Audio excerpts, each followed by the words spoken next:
Bonjour et bienvenue à cette nouvelle édition de Midi au Caire. Amorçons notre rencontre avec cette nouvelle concernant le chef de l'État, le président Abdel Fattah al-Sisi, qui a envoyé des messages de vœux aux majestés et excellences, les rois et présidents des pays du monde, célébrant la fête de Noël.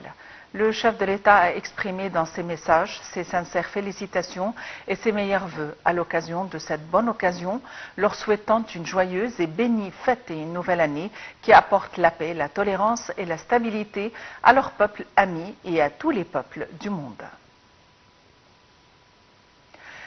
Sur un autre plan, le Premier ministre Dr Mostafa Madbouli a présidé lundi une réunion du comité ministériel du tourisme auquel ont assisté le vice-premier ministre pour le développement industriel et ministre de l'Industrie et des Transports Kamel et Loisirs, la ministre de l'Environnement Yasmine Fouad et le ministre de l'Irrigation Hani Souelam, ainsi que d'autres hauts responsables. Le Premier ministre a souligné l'importance du travail de ce comité qui émane de l'intérêt qu'accorde l'État afin de relancer le secteur du tourisme tout en activant la coordination entre les agences concernées. Le point. Le Premier ministre, Dr Mostafa Madbouli, a présidé lundi une réunion du comité ministériel du tourisme, à laquelle ont assisté M. Kamel Wazir, vice-premier ministre pour le développement industriel et ministre de l'Industrie et des Transports, Dr Yasmine Fouad, ministre de l'Environnement, Dr Hani Souelam, ministre de l'Irrigation et d'autres hauts responsables. Le Premier ministre a souligné l'importance du travail de ce comité, ceci dans le contexte de l'intérêt de l'État pour le secteur du tourisme, visant à activer la coordination entre les agences concernées afin de discuter des propositions visant à faire avancer le secteur du tourisme et surmonter les divers défis et travailler à améliorer les destinations et attractions touristiques uniques que possède l'Égypte, dans le but de doubler le tourisme entrant.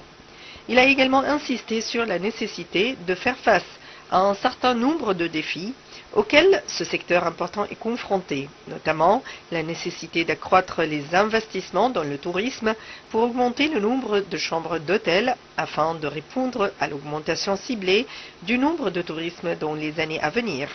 Il a en outre souligné que l'une de ces difficultés est la multiplicité des approbations et des frais liés aux projets touristiques. Et il a mis en avant l'importance de trouver une solution rapide à ces défis. Pour sa part, le ministre du Tourisme et des Antiquités a expliqué que des efforts sont déjà en cours pour faire face aux défis identifiés, afin d'encourager l'investissement touristique à travers des réunions tenues avec la Fédération égyptienne des chambres de tourisme et des représentants de tourisme et de plusieurs associations et d'investisseurs touristiques, notant que le travail est en cours pour résoudre le défi des multiples approbations délibérées aux investisseurs touristiques par diverses entités.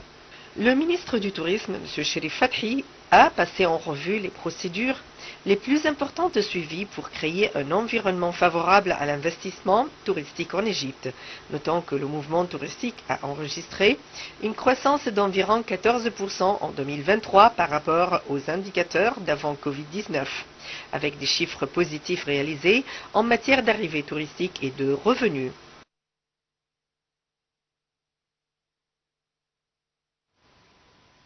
Et pour nous donner plus d'éclaircissements, nous avons le plaisir d'avoir en ligne Madame Nagia Fanous, qui est experte en tourisme. Madame Nagia Fanous, bonjour et bienvenue avec nous. Bonjour. Madame Nagia Fanous, le Premier ministre a tenu une réunion au sein d'un comité regroupant plusieurs parties concernées, y compris l'environnement, le transport et autres, afin de relancer le tourisme. Tout d'abord, quels sont les défis qui s'opposent au tourisme à l'heure actuelle? Je veux dire joyeux Noël et bonne année. Joyeux Noël, madame. Pour tous votre spectateurs et pour vous. Aussi, comme vous savez, l'Égypte c'est plus riche de tous les sites touristiques et archéologiques et historiques. Comme vous savez, le tourisme plein en Égypte maintenant, c'est une très grande vague pour le tourisme dans cette semaine spécialement pour célébrer les jours de Noël, le Nouvel An.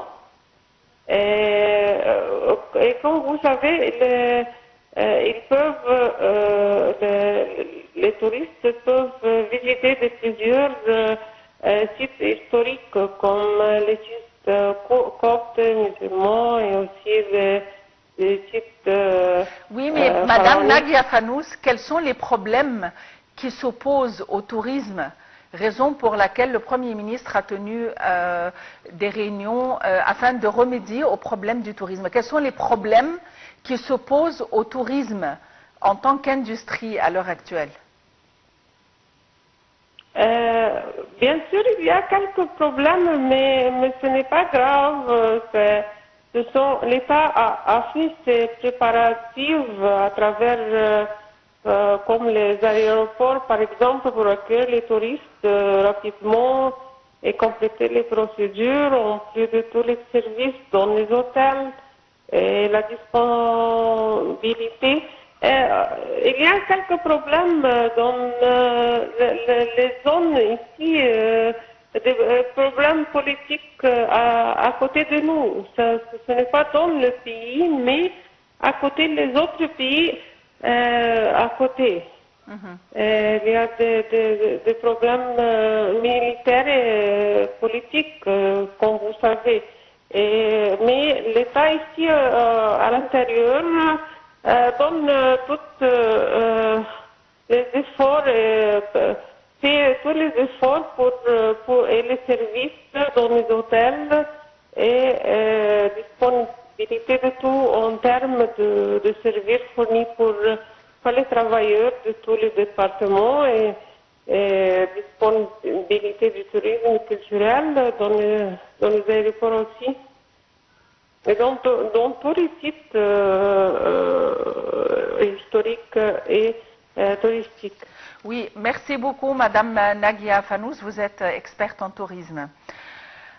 Sur un autre plan, le ministre des Affaires étrangères, Dr Badr Abdelghati, a déclaré qu'il s'est mis d'accord avec son homologue somalien Ahmed Moualem Fiqi sur l'importance de lever les relations au niveau de partenariats stratégiques par la tenue des séances de discussion successives sur des axes stratégiques précis. Dans une conférence de presse conjointe à l'issue de leur discussion, les deux ministres ont affirmé la nécessité d'accélérer la formation de la nouvelle mission africaine pour le soutien et la stabilité en Somalie.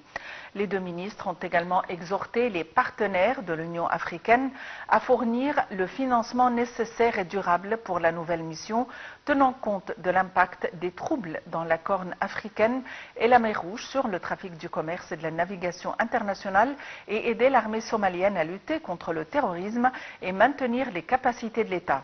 Pour sa part, le chef de la diplomatie somalienne, Ahmed Moualem Fiqi, a dit que l'Égypte avait un rôle historique à soutenir la liberté et la stabilité de la Somalie et à soutenir sa détermination afin de préserver l'unité et l'intégrité de ses territoires.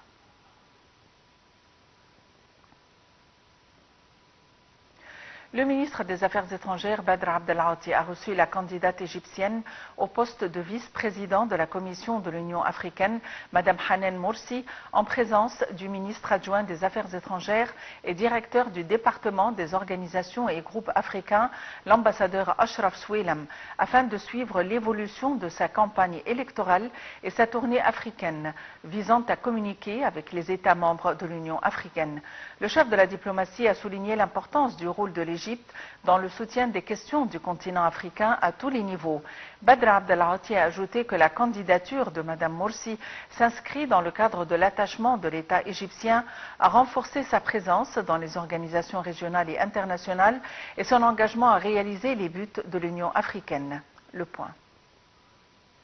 Le ministre des Affaires étrangères et de l'immigration, Dr Badr Abdelati, a affirmé l'importance du rôle de l'Égypte dans le soutien aux questions concernant le continent africain à tous les niveaux. Cette déclaration a été faite lors d'un entretien entre M. Abdelati et Mme Hanan Moursi, candidate égyptienne au poste de vice-présidente de la Commission de l'Union africaine, et ce dans le cadre de la tournée que Mme Moursi effectue dans les pays membres de l'Union africaine. M. Abdelati a précisé que cette candidature s'inscrivait dans le cadre de l'orientation de l'État égyptien de renforcer sa présence au sein des organisations régionales et internationales et de promouvoir les cadres compétents qualifiés pour ces postes clés, et ceci afin d'affirmer l'engagement de l'Égypte au soutien de l'Union africaine et à la réalisation des objectifs du continent africain. Le ministre a affirmé la continuité des efforts diplomatiques égyptiens pour le soutien de cette candidature.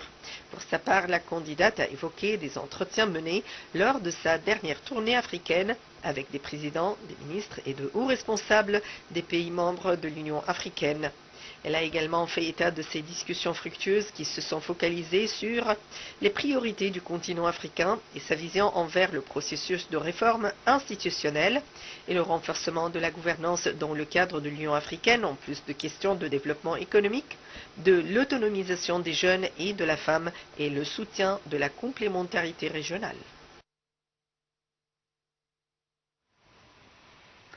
Le ministre des Affaires étrangères et de l'immigration, Dr Badr Abdelati, a assuré l'importance de fournir un grand soutien à l'État syrien au cours de la période transitoire, tout en respectant la souveraineté et l'unité de son territoire.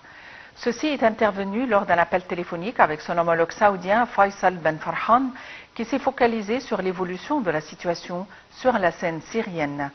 Dr Abdelati a réitéré l'importance d'adopter un processus politique intégral et de créer une administration syrienne à laquelle participent toutes les composantes du peuple. Les deux parties ont en outre abordé les derniers développements de la situation dans le secteur de Gaza, tout en examinant les efforts déployés par l'Égypte avec toutes les parties prenantes afin d'aboutir à un cessez-le-feu dans les plus brefs délais. Le ministre des Affaires étrangères et de l'immigration, Dr Badr Abdelati, et son homologue jordanien Ayman al-Safadi ont assuré l'importance de soutenir l'État l'État syrien, tout en respectant la souveraineté et l'intégrité de son territoire. Les deux côtés ont insisté lors d'un appel téléphonique hier sur la nécessité de consolider les consultations entre toutes les parties régionales et internationales en vue de renforcer la Syrie et son peuple qui œuvre à reconstruire sa patrie et ses institutions à travers un processus politique compréhensif. Fin de cette édition quotidienne de Midi au Caire. Merci de l'avoir suivi. À la prochaine.